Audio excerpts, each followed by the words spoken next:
My name is Karim Sultan. I'm the curator for the Kamel Azhar Foundation. And right now we're here at the B7L9 space, the B7L9 space, here in Bahar al-Azraq in Tunis.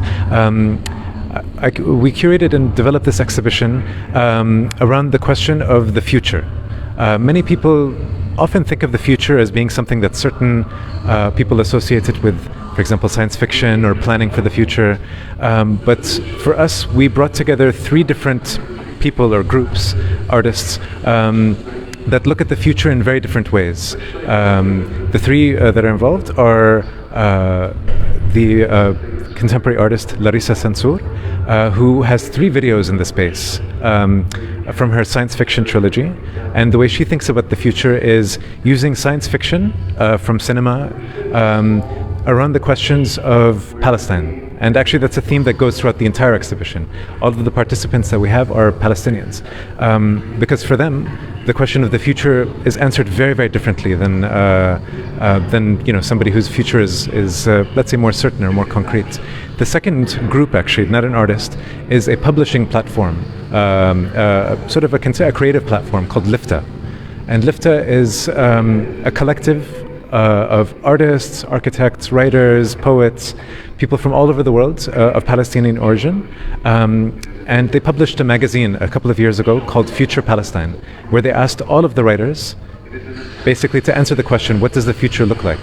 And many of the responses were so different. Some wrote stories, some had conversations and interviews, and it's quite a lot. And what we did was that we made available translations. So, for example, you'll see a lot of English text in the exhibition space. Unfortunately, sorry about that. But basically, if you see, there's basically QR codes, so you can use your phone, and we've made available translations in French and Arabic for people to have in all the languages. And the third participant in the exhibition is a writer named Karim Sultan. He's a Palestinian writer who actually publishes with a Tunisian press, and recently he won a literary award in France. Sort of a young up-and-coming writer, and we asked him to write a short story for us. We said, write something about about this theme of the future. And so he's written a story called A Lullaby for A Lullaby for Moonbeams. Sorry. And so actually, what you can do is that when you come to the exhibition space, you're more than welcome to take a copy of this short story and find more information online as well. So, thank you.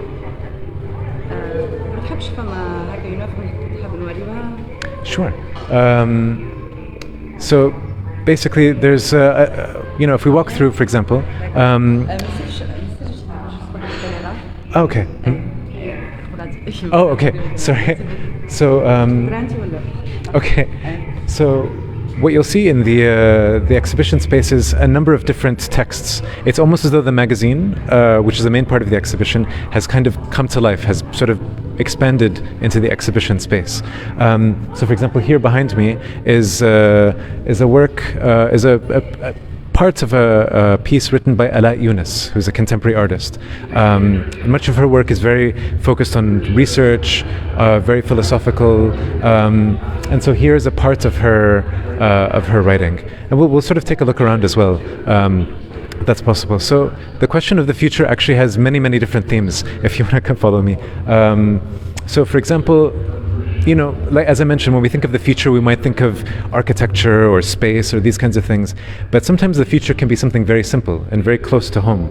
So for example, behind us is a work, a video produced by somebody named Mirna Bamieh. And Mirna runs a group called the Palestine Hosting Society. And what they do is that they actually take recipes of using ingredients that no longer exist or that are very, very difficult to get because of the situation.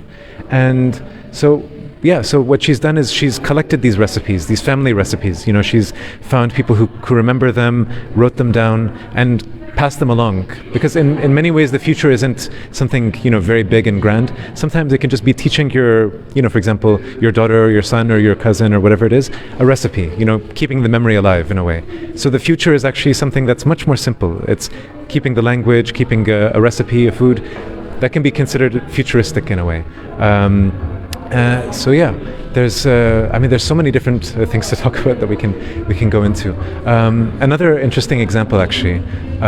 Sorry if I'm talking so much. Actually, there's so much to say. But behind me, for example, there's a desk there. So that's you'll see a desk with some papers on it, and we can sort of go a bit closer as well. That's another interesting example. So basically, that is a work again from the magazine by somebody called Hanin Adi. Sort of that work over there. So Hanin Adi is an English professor at B7L9 University, so she asked her students. She kind of gave her students the same prompt, the same question: what does the future look like?